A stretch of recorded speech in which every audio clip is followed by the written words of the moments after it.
할렐루야. 오늘 또 말씀을 통해 주시는 그 하나님의 은혜와 역사가 우리 모두에게 함께 하시기를 주님의 이름으로 간절히 축복합니다. 오늘은 교회력으로 따지면 대강절이라고 이야기합니다.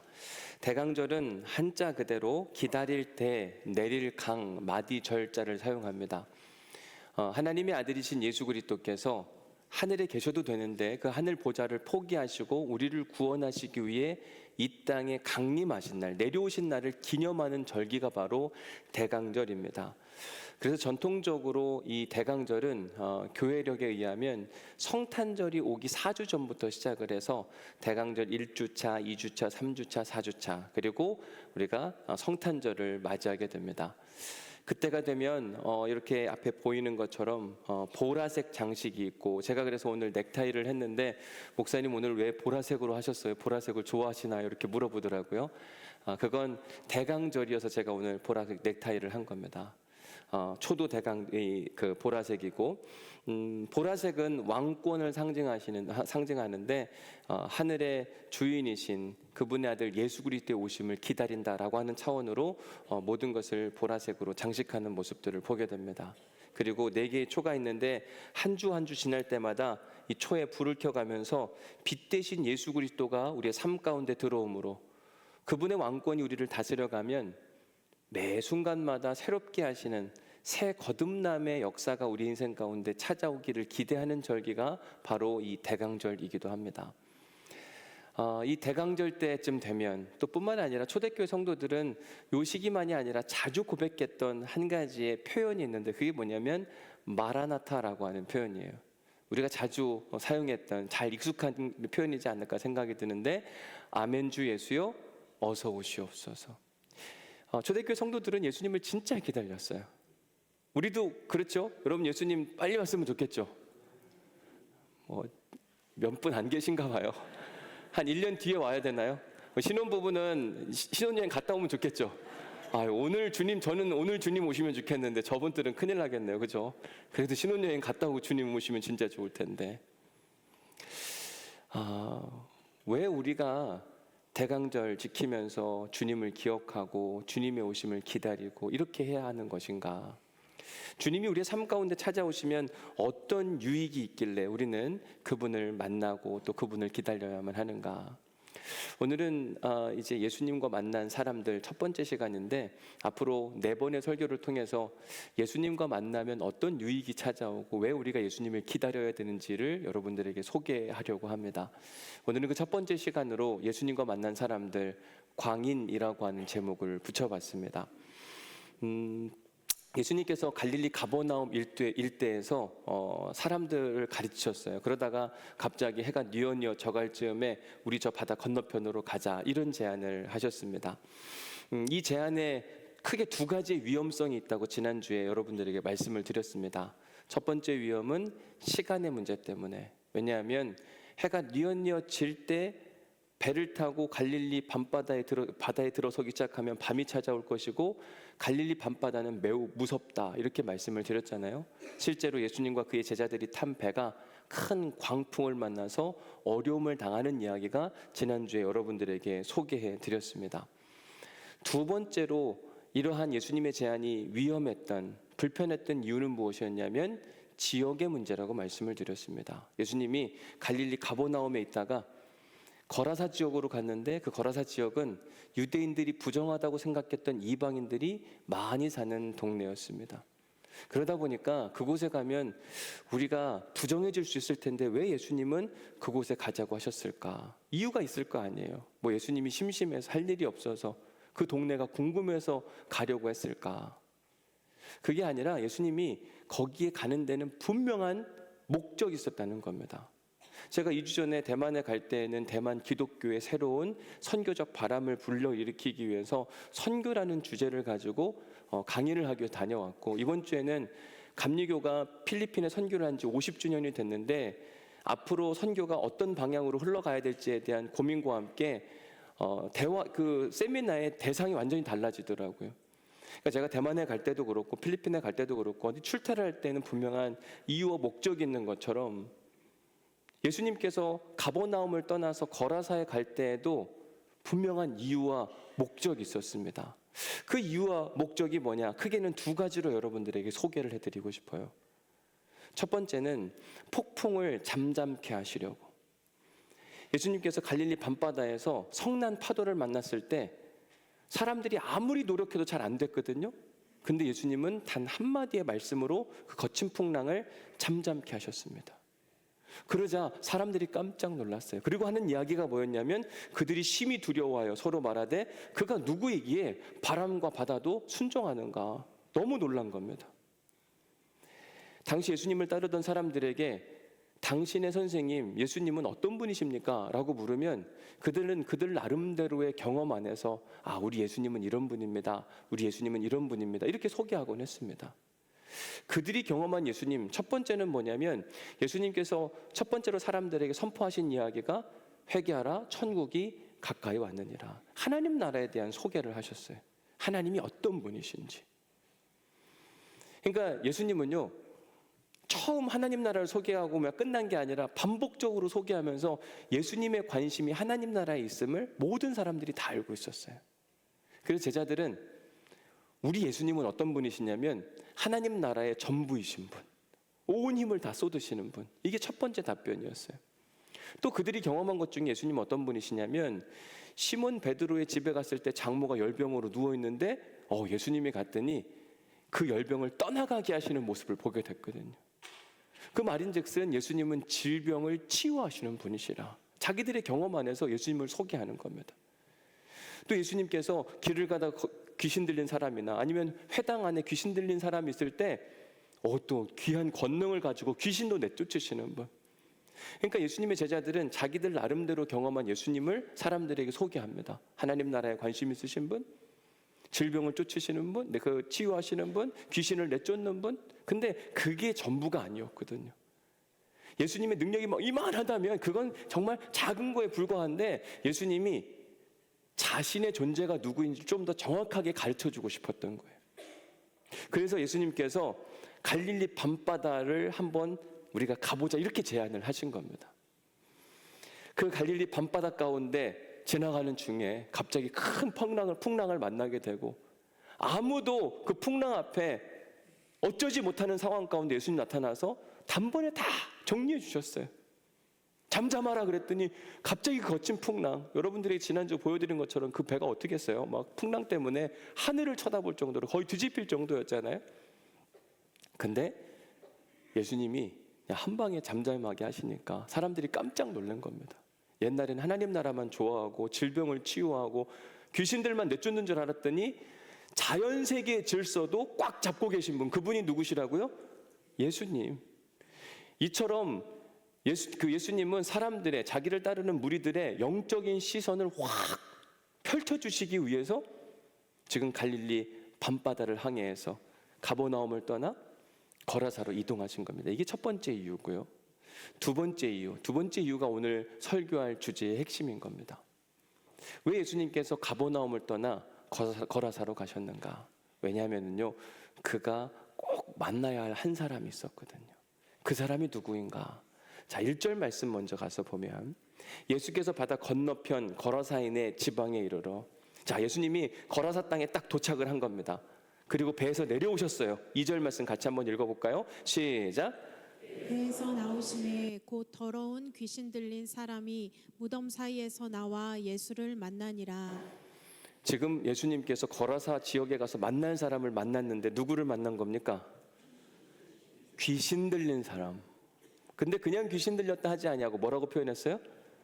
더러운 귀신 들렸다고 이야기합니다. 그리고 그 더러운 귀신 들린 사람이 머물던 장소를 소개하는데 어디라고 이야기하죠? 무덤 사이라고 이야기를 합니다. 도대체 이 사람은 왜 무덤에 살고 있을까요? 거기가 자기 집이었는가? 혹시 무덤이 자기 집인 분 계세요? 만약 여러분들에게 선택권이 있다면 무덤을 택할까? 거의 안 택하지 않을까요? 무덤은 예나 지금이나 꺼려지는 장소입니다. 함께하고 싶지 않은.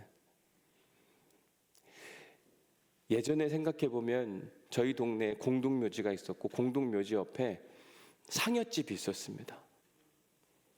기억이 나세요? 장례가 나면 거기서 다 상여해가지고 조립해가지고 이제 상이 나가잖아요. 근데 옛날엔 왜 그랬는지 모르겠습니다. 중고등학교 시절 때 교회에서 담력 훈련한다고 밤에 거기를 보내는 거예요. 거기 뭐 숨겨놓고 찾아와야 된다 그래요. 뭐 다 덜덜 떨죠. 왜냐하면 무덤이란 장소가 그렇게 유쾌한 장소가 아니거든요. 근데 오늘 본문에 등장하는 이 사람은 무덤에 거처하고 있었습니다. 당시에 무덤이라고 하는 곳은 사람이 살 수 있는 마지막 장소였습니다. 더 이상 물러날 곳이 없는 그런 인생을 산 사람이 오늘 본문에 나오는 이 사람, 참 불쌍한 인간이에요. 예수님께서 지금 이 가엾은 인생을 살고 있는 이 한 사람을 만나시기 위해 가버나움을 떠나 지금 거라사로 오신 겁니다. 우리 저 건너편으로 가자. 근데 우리가 잘 아는 것처럼 그 건너편으로 갈 때 뭘 만났다고 그랬죠? 갈릴리 밤바다에서 풍랑을 만났어요. 예수님이 모르고 가자고 한 게 아니라 이미 알고 계셨는데 그냥 가자 그런 겁니다. 어찌 보면 목숨을 건 항해였습니다. 여러분, 목숨을 걸고 간다. 웬만큼 사랑하지 않으면, 웬만큼 중요한 사람이 아니면 누가 목숨을 걸고 가겠는가? 여러분 어떻습니까? 여러분 남편과 여러분 아내를 위해 목숨 걸 수 있습니까? 없습니까? 어떻게 되신 거예요? 아멘. 저 신혼부부한테 물어보면 명우 형제, 신부를 위해 목숨 겁니까 안 겁니까? 그죠? 박수 칠 일이 아니라 여러분들도 하셔야 될 일이에요. 무슨 얘기를 하는 거예요 지금? 왜 목숨 거냐면 왜죠? 그 사랑하니까 가능한 일이에요. 저는 여러분들에게 목숨 걸고 목회할까요? 안 할까요? 여러분들을 위해 제가 죽을 수 있을까요? 없을까요? 큰일 났습니다. 이렇게 신뢰 관계가 안 쌓여서. 여러분들은 저를 위해 목숨을 걸까요? 안 걸까요? 목사님 하는 거 봐서 이렇게 하시겠죠, 그렇죠? 여러분, 사랑한다고 하는 것, 정말 중요한 사람이라면 난 당신을 사랑해. 근데 위기의 순간에 목숨을 못 건다면 진짜 그게 사랑하는 사람일까 아닐까 생각해 봐야 되는 거 아닐까요? 정말 사랑한다면 목숨 걸 수 있죠. 정말 사랑한다면 내 모든 걸 다 내어놓을 수 있는 그 힘이 있는가? 하나님이 우리를 정말 사랑하니까 당신의 아들 예수 그리스도를 보내셨잖아요. 사랑한다고 이야기하면서 자기의 것을 걸지 못한다고 하는 건 그건 사랑하고 싶은 것뿐인 겁니다. 그런데 오늘 본문에 이 사람, 예수님한테 이 사람이 목숨 걸 만큼 중요했나? 저는 이게 궁금하더라고요.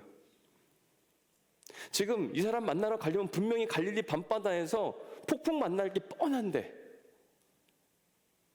폭풍을 앞두고 이 바다를 건너간다? 이 사람이 얼마나 중요한 인물이었길래 그랬나? 저는 선교학을 공부한 이후부터 선교지를 훨씬 더 많이 다니는 것 같습니다. 가까운 곳은 뭐 중국, 일본, 대만 뭐 이런 나라들로부터 시작해서 필리핀, 태국, 네팔, 몽골, 인도네시아 여러 나라들, 좀 더 멀게는 이집트, 요르단, 터키, 아프리카에 있는 차드, 케냐 이런 나라들을 다녔어요. 제가 다녀본 선교지 중에 제일 먼 나라는 아마 케냐가 아닐까 생각이 듭니다.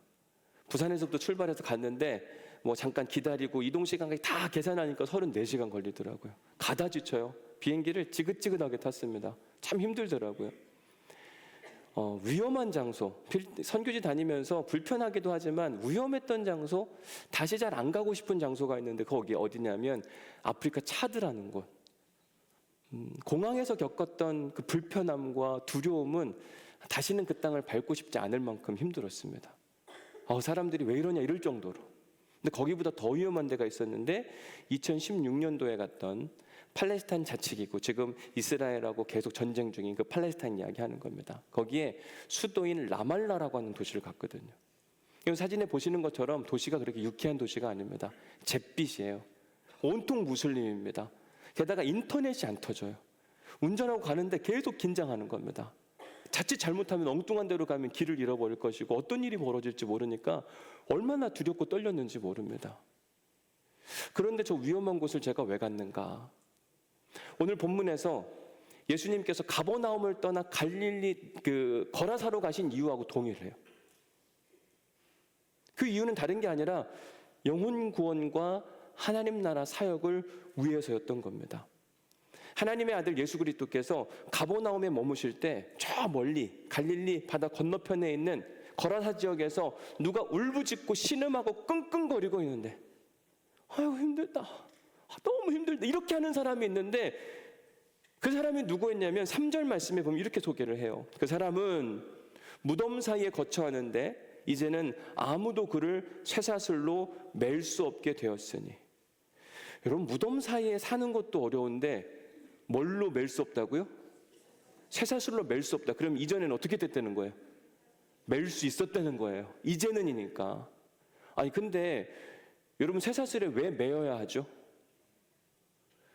어떤 사람을 쇠사슬에 매어 놓을까요?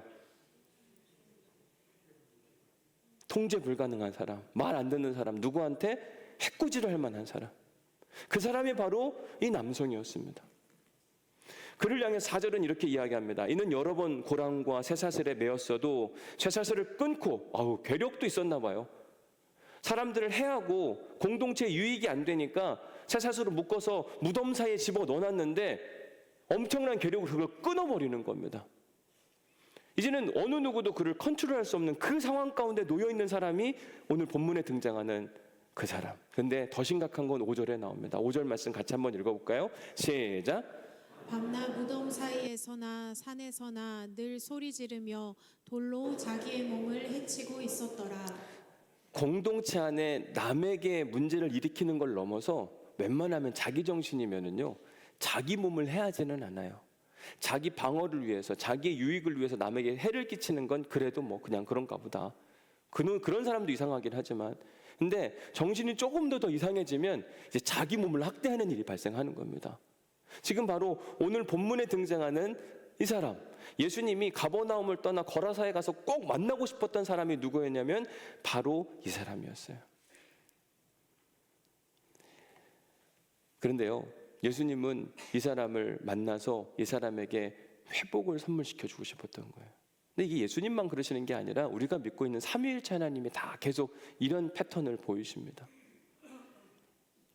출애굽기 3장에 보면 이스라엘 백성들이 애굽에서 엄청 고통스러워합니다. 노예 생활을 하는데 애굽의 왕이 그렇게 괴롭히는 겁니다. 그때 그들이 하나님께 기도하는 거죠. 힘듭니다. 어렵습니다. 그때 그 기도를 하나님께서 들으시고 뭐라고 이야기했냐면 내가 애굽 사람들이 너희들을 괴롭히는 걸 보았다고 표현을 해요. 근데 그냥 보지만 않고 여러분 저 사람 힘들고 아프네 이렇게만 하지 않으시고 하나님은 사람을 택했는데 그게 누구냐면 모세였고 모세에게 가라. 내가 가서 저들의 아픔과 어려움으로부터 탈출시키도록 해라. 그러면서 출애굽의 역사를 길게 나열하는 모습. 하나님은 누군가 고통하고 신음하는 모습을 그냥 내버려 두시는 분이 아니에요. 오늘 장로님 기도하셨지만 우리가 모퉁이 선교회도 하고 우산이 되는 교회를 하는 이유가 무엇이냐면 그런 겁니다. 하나님이 그러신 분이라니까요. 누가 고통스러워하고 아파하면 그런가 보다 내가 기도해주고 이 정도로 끝나는 게 아니라 직접 찾아가서 도와주고 넘어진 자를 일으켜 세워주시는 분이 하나님이신 거예요. 성령님도 동일합니다. 성령님이 우리에게 찾아오잖아요. 그러면 우리가 가야 할 길을 보여주세요. 사도 바울이 2차 선교행을 계획합니다. 나는 2차 선교행 때 여기 갔다 여기 가야 되겠다. 그런데 성령이 계속 막으셨대요. 그리고 바울을 어디로 이끌어 가냐면 터키 대륙 이 서쪽 끝에 있는 드로아라고 하는 항구로 인도했습니다. 자기가 왜 거기까지 왔는지 잘 몰랐어요. 근데 드로아에서 잠을 자는데 갑자기 환상 중에 성령님이 어떤 사람을 만나게 하셨는데 바로 옆에 있는 다른 대륙에 있는 마게도냐 사람이 나타나서 일로 와서 우리를 도우라. 우리가 당신의 도움이 필요하다. 성령님은 자기가 원하는 곳이 아니라 성령이 이끌어가기를 원하는 마게도냐 땅에 도움이 필요한 사람들이 있으니까 그쪽으로 막 인도에 가서 거기에 하나님의 일을 만들게 하셨어요.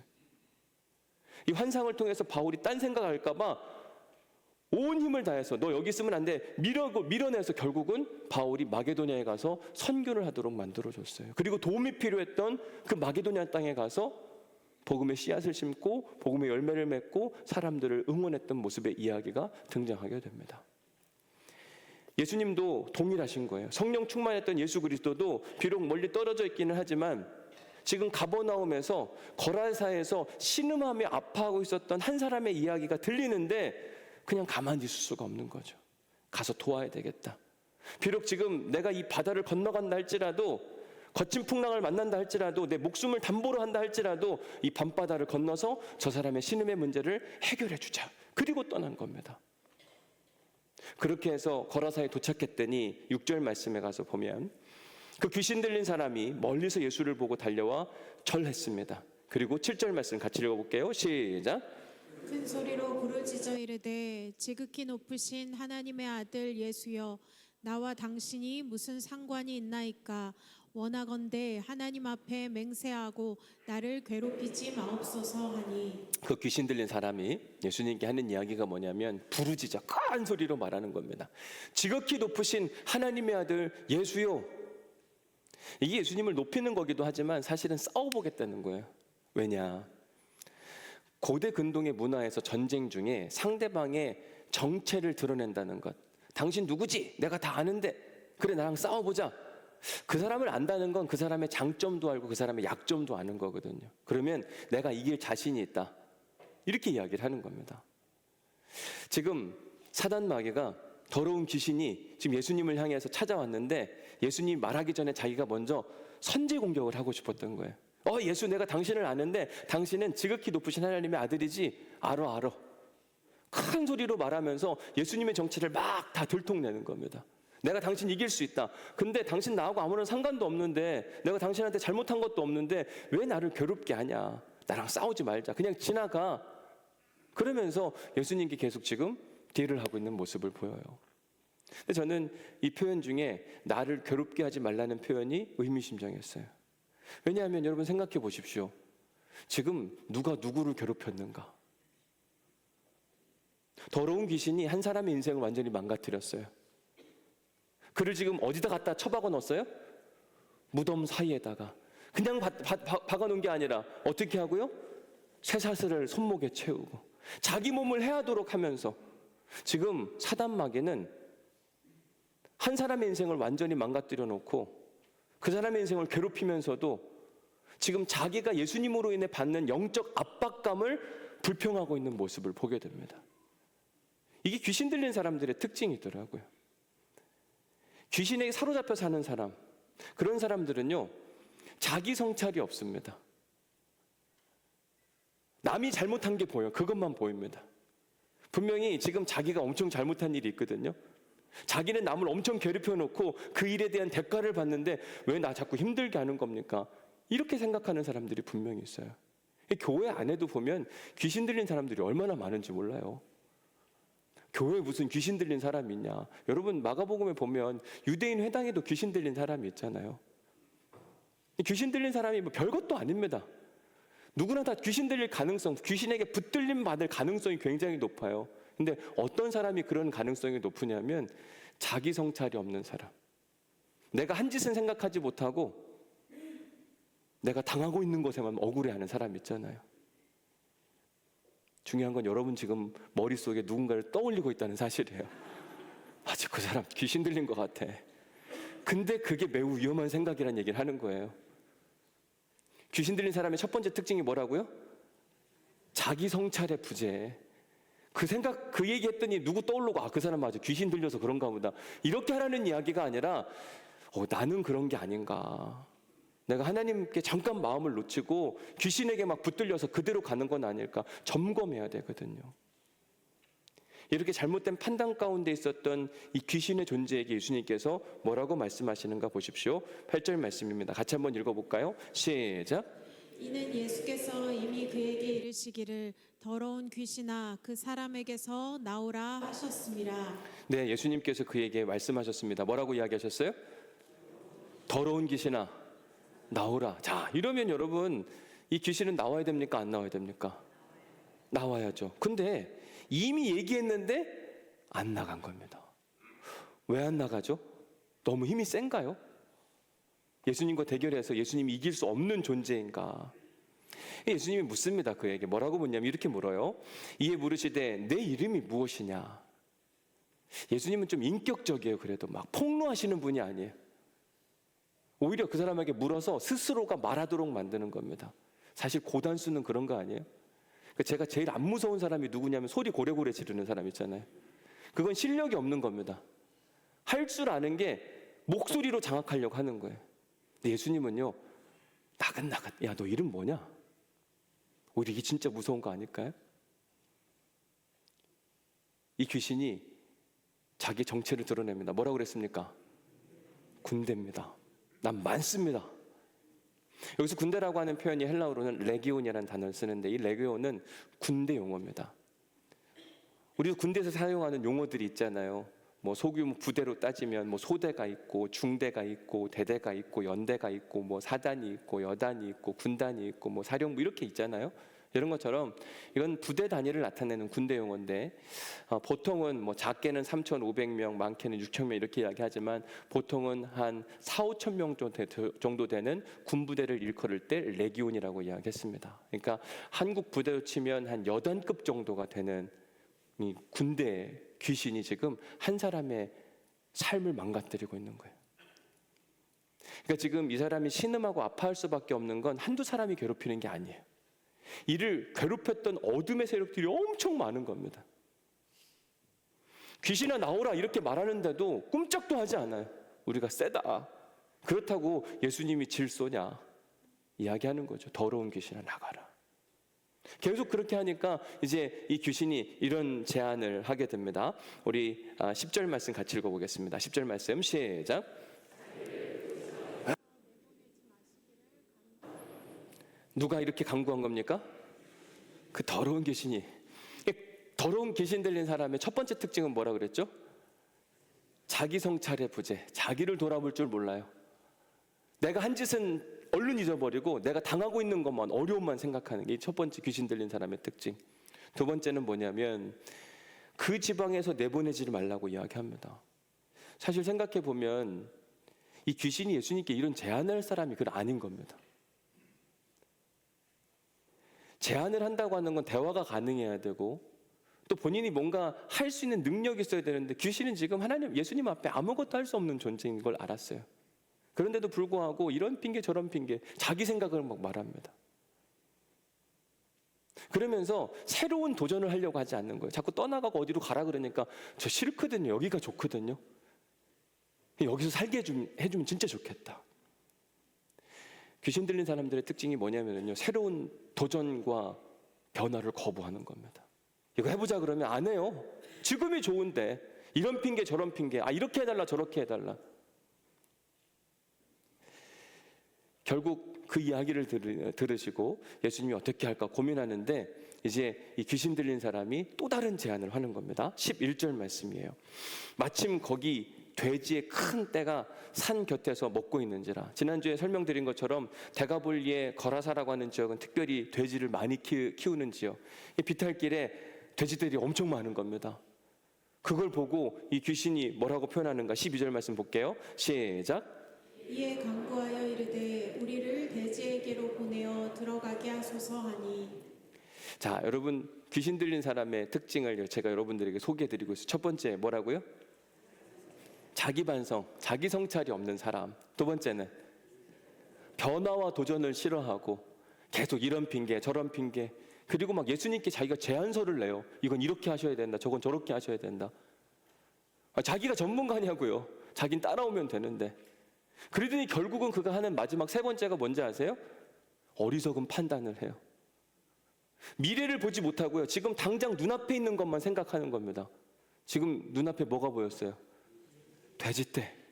그래, 이 사람에게 떠나가라니까 그럼 다른 데 말고 저기 돼지떼로, 왜 돼지떼에 들어가고 싶었는지 모르겠어요. 여러분 귀신 들린 사람 보면 말이 안 통합니다. 기본적으로 꽉 막혔어요. 그래서 결국 어떻게 하는지 아세요? 누가 봐도 어리석은 결정을 합니다. 그리고 스스로 자멸을 해요. 예수님 들으니까 너무 행복한 이야기를 하는 거예요. 돼지떼로 들어가게 해달라니까. 예수님 어떻게 말씀하시는가 보세요. 허락하신, 그래라. 너무 좋은 거죠. 잘 됐다. 그랬더니 이제 귀신들이 나와서 돼지떼가 얼른 들어갑니다. 돼지떼들이 갑자기 자기 몸 안에 뭔가 확 들어오니까 깜짝 놀라서 비탈길에서 쫙 내려와서 결국은 갈릴리 바다에 다 빠져 죽고 만 거예요. 너무 재밌는 이야기 같아요. 여러분 막 집중해서 그 다음은 뭘까 궁금해하시는. 자, 그런데요, 귀신 들린 사람들의 또 다른 특징이 뭐냐면 진짜 한치 앞을 내다보지 못한다는 사실이에요. 결국은 문제가 너무 쉽게 해결됐고 이 귀신 들렸던 사람이 어떤 결과를 맞이하는 15절 말씀에서 볼게요. 15절 말씀 같이 읽어볼까요? 시작. 예수께 이르러 그 귀신 들렸던 자 곧 군대 귀신 집혔던 자가 옷을 입고 정신이 온전하여 앉은 것을 보고 두려워하더라. 네, 멀쩡해졌어요. 이제 오늘 말씀을 정리하려고 합니다. 여러분 초대교회 성도들이 만나서 자주 고백했던 믿음의 고백이 있다 그랬잖아요. 뭔지 기억나세요? 마라나타, 아멘 주 예수여 어서 오시옵소서. 왜 우리가 이 대강절에 마라나타, 예수님을 기다리고 기억하고 또 그분이 정말 빨리 오시기를 소망해야 하는가? 저는 이렇게 소개해드리고 싶어요. 우리가 믿는 예수님이 진짜 좋은 분이시거든요. 세상 어떤 거와 비교할 수 없는 특별한 분. 오늘 본문에 의하면 뭐가 그렇게 좋은가 두 가지로 여러분들에게 요약해드리고 말씀을 마치려고 합니다. 첫 번째는 저는 이런 예수님 너무 좋은 거예요. 지금 거라사에서 누군가가 신음하고 아파하고 끙끙거리고 있는데 예수님 그 소리를 들었습니다. 근데 그걸 외면하지 않으셨어요. 앞에 지금 그 사람 만나러 가려면 폭풍우가 기다리고 있는데도 불구하고 그 폭풍우를 지나서 이 사람을 살리겠다고 찾아가신 예수님의 모습이 너무 특별한 거예요. 그렇게 가다가 그 죽을 수도 있거든요. 근데 죽음을 각오하고 가시는 겁니다. 내가 죽어서 저 사람을 살릴 수만 있다면 그래도 가야지, 이 마음을 가지고 무작정 가시는 예수님의 모습이 너무 특별해 보이는 겁니다. 여러분들의 생명과 누구와 바꿀 수 있겠습니까? 우리가 내가 당신을 위해 죽을 수 있다고 이야기하지만 이게 그렇게 쉽지 않습니다. 최근에 어느 선교사님이 찾아왔습니다. 사모님이 한 달 만에 돌아가셨어요. 미얀마에 있다가 여권도 빼앗기고 막 그래서 암 진단을 받았는데 너무 늦어가지고 5월 달에 나오셨고 6월 달에 돌아가셨대요. 50대 초반인데 막 너무 충격을 받아서 너무 힘들고 어려워하셨어요. 와서 계속 그 얘기를 꺼내시더라고요. 뭔가 안에 울분이 차 있는 거구나. 근데 저한테 무슨 이야기 하냐면 그런 이야기 하더라고요. 목사님, 그런데 말입니다. 아내를 떠나보내고 나서 8월 달이 돼서 제 몸이 너무 아픈데 여기 무슨 고름이 엄청 차가지고 수술을 받아야 되는데 고대 안암병원에서 수술 받다 보니까 너무 힘들고 어려운데 내가 진짜 나쁜 놈인 것이 아내를 위해서 그렇게 힘들고 어려워하다가도 내가 아프니까 아내 생각이 안 납디다. 여러분, 이게 인간이에요. 내가 아내 때문에 힘들어하고 죽을 것 같기도 하고 없으면 뭐 난리 날 것 같지만 정작 우리는 어느 때 보면 내가 더 중요하거든요. 근데 예수님은 보면 이 더러운 귀신 들린 사람, 이 사람이 멀쩡한 사람도 아니고 예수님께 도움이 될 만한 사람도 아닌데 이 한 사람 살리겠다고 지금 죽음을 각오하고 가시는 분이 우리가 믿는 예수님인 거예요. 너무 좋은 분 아니에요? 우리는 시장 경제 논리에 굉장히 익숙합니다. 100원을 투자해서 200원 얻을 수 있다면 이건 너무 놀라운 일. 300원 막 1000원, 2000원을 얻고 싶은 게 우리의 마음이에요. 그래서 우리는 효율성을 따져요. 비효율적은 별로 안 좋아합니다. 일석이조, 뭘 하나 하더라도 하나가 더 딸라오면 너무너무 좋아하고 어떤 일을 하는데 한 사람이 몇 가지를 하면 능력치가 좋다고 이야기합니다. 그런데 하나님 나라 복음은 꼭 효율성만을 따지지 않더라고요. 어느 때는 비효율적이에요. 여러분 생각해 보십시오. 가버나움을 떠날 때 예수님 혼자 떠났습니까? 예수님을 따르던 무리들과 떠났습니까? 예수님의 제자들 12명 플러스 예수님에 대해 궁금했던 사람들이 탔던 배들이 있다고 말씀을 드렸어요. 그러면 지금 한 사람 살리겠다고 지금 예수님은 이만한 사람들을 지금 데리고 함께 거라사로 가고 있는 중이에요. 우리의 생각으로는 이해가 안 됩니다. 예수님이 어디 가다가 들려가지고 그 문제 해결하고 또 딴 데 가려고 거기 거라사 갔나? 아닙니다. 예수님은 딱 이 한 사람 만나러 갔어요. 그래서 5장 21절 말씀에 보면 이렇게 되어 있습니다. 예수께서 다시 배를 타시고 맞은편으로 갔대요. 그 맞은편이 어디예요? 지금 어디서 어디로 헷갈리나요? 가버나움에 있다가 거라사로 갔다 그랬잖아요. 거라사에서 지금 다시 배를 타고 맞은편으로 갔대요. 어디로 간 거예요? 가버나움. 거라사 가서 아무 일도 하지 않으셨습니다. 딱 한 가지 하셨습니다. 뭐 하셨어요? 귀신 들린 사람 만나서 고쳐주고 다시 돌아오신 거예요. 한 사람의 영혼을 위하여 예수님은 자기의 시간 전부를 허락하셨을 뿐만 아니라 자기를 따르는 무리들의 생명까지 담보하면서 이 한 사람을 살려내신 분이 바로 예수 그리스도십니다. 이게 진짜 좋은 이유가 뭔지 아세요? 그 예수님이 우리를 위해서도 동일하게 일하실 분이시라는 겁니다.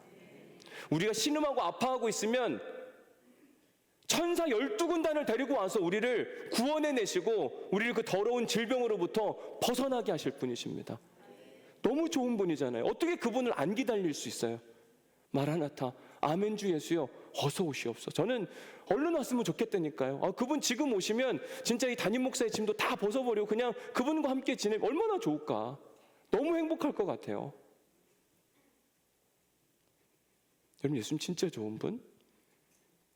왜 좋다고 이야기하는가? 두 번째 이유를 여러분들에게 소개해드리면, 우선 5절 말씀을 다시 한번 보겠습니다. 밤낮 무덤 사이에서 산에서나 늘 소리 지르며 돌로 자기의 몸을 해치고 있었더라. 자, 여러분, 한 사람이 삶을 사는데 무덤 사이에 살고 쇠사슬에 묶여 사는 인생, 밤낮 신음하면서 게다가 자기 몸을 해치면서 사는 사람, 여러분 이 사람 행복할까요? 불행할까요? 엄청 불행합니다. 예수님이 귀신아 나가라 하는데도 안 나가요. 안 고쳐지는 겁니다. 그런데 15절 말씀 가서 보면 정신이 온전하여 멀쩡해졌어요. 왜 예수님이 좋냐면 예수님은 우리에게 구원과 회복을 선물하시는 분이기 때문에. 근데 상태와 상황에 상관이 없습니다. 사람들은요, 이 사람을 포기했어요. 공동체를 무너뜨리고 누가 제어할 수 있는 힘이 없으니까 지금 무덤사에 쳐넣고 어느 누구도 함께하지 못하도록 격리시켜 버렸습니다. 그런데 예수님은 그 사람을 찾아가셨고 그 쉽게 치유될 수 없는 상황 가운데 우리 구원자 되신 예수님은 그 사람을 온전케 만들어 주셨어요. 어찌 예수님을 안 좋아할 수 있고 어찌 예수님을 안 기다릴 수가 있겠는가? 저는 이번 주 설교 준비하면 너무 좋았거든요. 그렇지, 내가 믿는 예수님이 그분이고 내가 경험한 그분이 그분인데, 이런 분이신데 그분을 기다려야지. 빨리 왔으면 좋겠다. 이게 저의 간절한 소망이고 아마 예배하는 여러분들 안에도 간절한 기대감이 아닐까요? 적지 않은 현대인들이 오늘 본문에 등장하는 이 남성처럼 여러 가지 질병으로 시달리고 고생하시는 분들이 계십니다. 우리 중에 누군가는 무덤가에 살던 이 남성의 이야기가 남의 이야기처럼 들리지 않고 목사님 제 얘기 같아요. 제가 지금 이 가슴이 무덤입니다. 제가 무언가에 지금 묶여있고 끌려다니는 인생이고 밤마다 신음하고 있는데 아이고 그 사람 이야기가 제 이야기네요. 그렇게 고백하는 사람들에게 예수님이 이렇게 말씀하시는 거예요.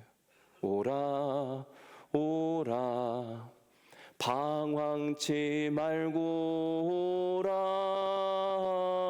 오라 죄 있는 자들아 이리로 오라 주 예수 앞에 오라 오라 오라 방황치 말고 오라 죄 있는 자들아 이리로 오라 주 예수 앞에 오라. 여러분이 귀신 들린 사람이 온전해질 때 첫 번째 했던 행동이 2절에 나옵니다. 보십시오. 뭐라고 이야기하는가? 예수님이 배에서 내려오심에 곧 더러운 귀신 들린 사람이 어떻게 했어요? 무덤 사이에서 나왔어요. 자기의 의지를 가지고 무덤 사이에 나와서 자기의 문제를 예수님과 함께 치열하게 공방하는 겁니다. 그로 인해 그는 괴로웠습니다. 왜냐하면 이 사람에게서 안 나가고 싶었거든요. 버티는 겁니다. 이 사람도 괴롭죠. 자기 안에 있는 어둠의 존재가 발악을 하니까 얼마나 힘들고 어려웠겠어요. 그런데 그가 빛 대신 예수님 앞에 섰고 예수님과 끊임없는 영적 실갱이 가운데 귀신은 떠나갔고 그는 온전하여진 겁니다. 결국 우리의 삶의 문제에서도 우리가 빛 가운데 계신 예수 그리스도께로 나오는 시간이 필요해요. 내 몸이 아프고 내 삶이 뭔가 묶여 있는 것 같고 내 가슴이 지금 이 무덤 같은 시간들을 보내는 사람 분명히 있을 거거든요. 그때 우리는 괜찮은 척, 아무것도 아닌 척, 잘 되겠지 이 정도가 아니라 신음하고 끙끙 앓면서 주님 앞에 나올 때 여러분 예수님께서 우리를 위해 대신 싸워주십니다. 그리고 그 어둠은 물러갈 것이고 우리가 정신 차리고 옷을 입을 것이며 온전한 인생을 새롭게 살아갈 수 있는 은혜를 경험할 수 있을 거예요. 그래서 오늘 저는 여러분들에게 설교를 마무리하면서 혹여나 여러분 마음 가운데 내 인생이 무덤과 같다, 내가 뭔가 묶여있는 인생 같다, 그런 분들이 계시면 주님 앞으로 초청하고 싶은 겁니다. 이미 예수님은 우리 예배 가운데 임재해 계십니다. 이미 배에서 내리셨어요. 이제 누구가 필요하냐면 무덤 사이에 있던 사람이 예수님 앞에 걸어 나오는 시간이 필요한 거예요. 내 마음을 억누르고 답답하게 만들고 풀리지 않는 숙제가 있는 분들, 저는 여러분들에게 오늘 권면하는 겁니다. 예수님께로 나오라. 나오셔야 된다.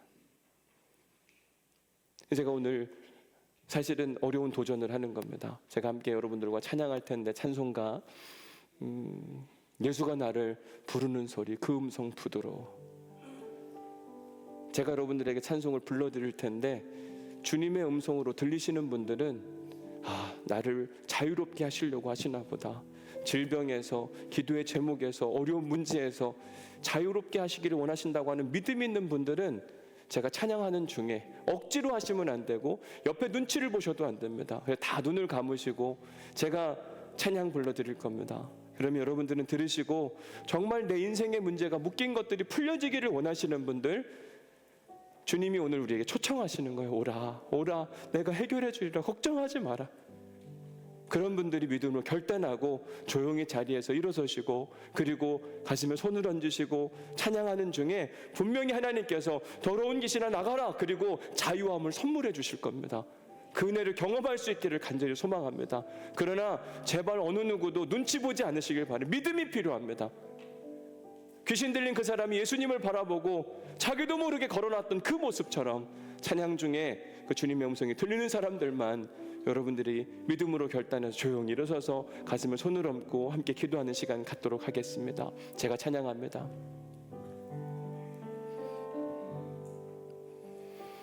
예수가 우리를 부르는 소리 그 음성 부드러워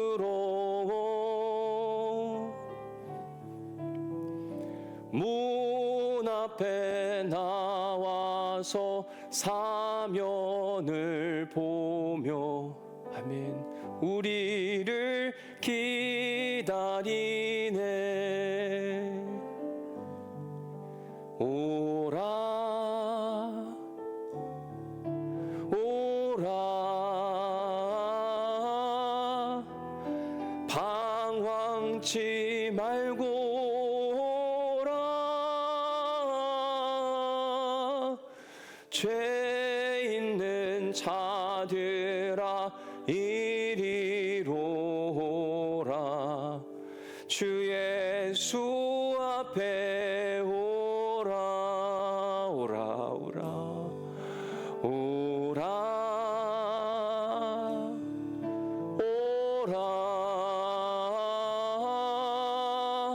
방황치 말고 오라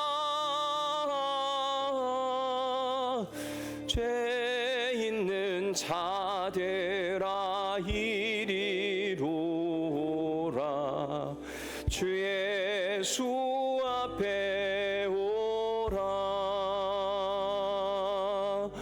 오라 오라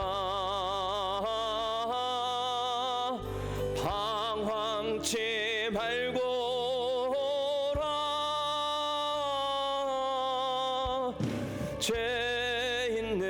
자들아 이리로라 주 예수 앞에 오라. 하나님, 믿음의 용기를 갖고 일어선 귀한 믿음의 성도들을 축복합니다. 다 알 수 없지만 신음하고 아파하는 사람들에게 주님께 찾아가 주시고 그들의 묶인 것을 자유케 하시겠다고 말씀하여 주시니 감사합니다. 그렇게 하실 믿음을 갖고 지금 간절한 소원으로 일어선 사랑하는 성도들을 축복하오니 내가 나사렛 예수의 이름으로 명하노니 저들 안에 있는 더러운 영들은 떠나갈지어다. 그들을 묶고 있고 괴롭히고 있고 신음하도록 만드는 어둠의 권세들은 다 떠나갈지어다. 주님, 자유케 하시는 주님의 능력을 경험할 수 있도록 인도하여 주옵소서. 떠나가라. 주님, 그들을 묶고 있는 것 때문에 눈물이 마르지 않습니다. 두려움과 염려가 가득 차 있습니다. 공황장애로 힘들어합니다. 잠을 자지 못합니다. 주님, 주께서 평안을 선물하여 주옵소서. 주님, 자유함을 선물하여 주옵소서. 주님께서 그 더러운 귀신이 떠나감으로 말미암아 벗었던 옷이 다시 입혀지게 되었고 멀쩡하게 앉았던 그 모습이 우리의 모습이 되기를 간절히 소망합니다. 간절한 소원을 갖고 이 자리에 일어선 귀한 믿음의 당신의 종들에게 거룩한 능력의 역사가 나타나게 하여 주옵소서. 예수 그리스도가 정말 더 좋아지게 하여 주옵시고, 아멘. 주 예수여 어서 오시옵소서. 속히 찾아오셔서 저들의 인생의 문제를 친히 개입하여 주시옵소서. 주께서 일의 주관자가 되어주시고 놀랍게 일하실 것을 믿사오며 예수님의 이름으로 기도드렸습니다. 아멘. 여러분, 하나님께서 분명히 일하실 겁니다. 믿으십니까? 근데 한 번 떠날 때 안 떠나잖아요. 그렇죠? 왠지 아세요? 야겠잖아요. 군대 귀신도 있다니까요. 그래서 여러분들이 함께 이번 주 내내 함께 불렀으면 좋을 찬양이 찬송가 104장 곧 오소서 임마누엘. 여러분, 이 찬양이면 끝납니다. 아무리 힘들어도 이 찬양으로 완전히 끝날 거예요. 일주일 동안 이 찬양을 계속 맴돌게 하시면서 오셔서 회복시켜 주시고 은혜 선물하여 주셔서 완전케 하옵소서. 이런 소원을 가지고 다 함께 자리 일어나셔서 곧 오소서 임마누엘 이 찬양을 하나님께 올려드리도록 하겠습니다. 곧 오소서 임마누엘 오 구하소서 이스라엘 그 포로 생활 고달파 메시아 기다립니다. 기뻐하라 임마누엘 곧 오시리 오 임마누엘 곧 오소서 지혜의 주 온 만물 질서 주시고 참 진리의 길 보이사 갈 길을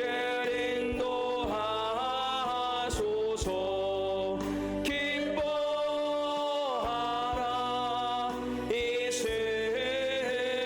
이스라엘 곧 오시리 오 임마누엘 곧 오소서 소망의 주 만 백성 만민 이으시고 시기와 분쟁 없애고 참 평안 채워주소서. 기뻐하라 이스라엘 곧 오시리 오 기뻐하라 이스라엘 기뻐하라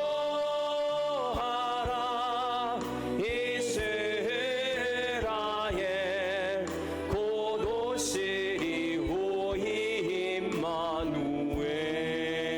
임마누엘. 하나님, 주님을 기다리게 하시니 감사합니다. 우리는 한 사람을 찾아오시는 그 주님을 믿습니다. 오늘도 신음하는 소리에 귀를 기울여 주신다니 감사합니다. 이미 들으셨을 줄 믿습니다. 그리고 우리를 대신 위해 싸워주실 것도 분명히 믿습니다. 참 평안을 누리게 하옵소서. 세상이 줄 수 없는 기쁨을 누리게 하여 주옵소서. 그리고 예배당에 오는 것이 한없는 기다림이 될 수 있도록 축복하여 주옵소서. 이제는 우리 주 예수 그리스도의 은혜와 아버지 하나님의 극진하신 사랑과 성령님의 감동 감화 역사 교통 위로 충만하심이 대강절 첫째 주 예배를 드리며 주님이 얼마나 좋은지를 깨닫고 우리를 위하여 나를 위하여 일하실 그 주님을 기대하고 사모하는 우리 부산 온누리교회 모든 성도들 가운데 그 하나님의 능력과 역사가 영원히 함께 하시기를 간절히 축원하옵나이다. 아멘. 주님께서 일하십니다. 주님께서 역사하십니다. 주님께서 깨닫게 하시며 주님 그 길의 주인이 되어주십니다. 아멘. 광인을 멀쩡한 사람으로 만들어내신 그 하나님의 역사가 우리의 인생에 찾아올 것을 믿고 나아갑니다. 주님 우리 가운데 그렇게 일하시고 역사해 주시니 감사합니다. 주님 세워주시고 함께 하시니 감사합니다. 주님의 일입니다. 주님의 역사입니다. 주님 채워지게 하시고 주님을 따라가게 하시고 알게 하옵소서. 놀랍게 일하옵소서. 예수님 주님 충만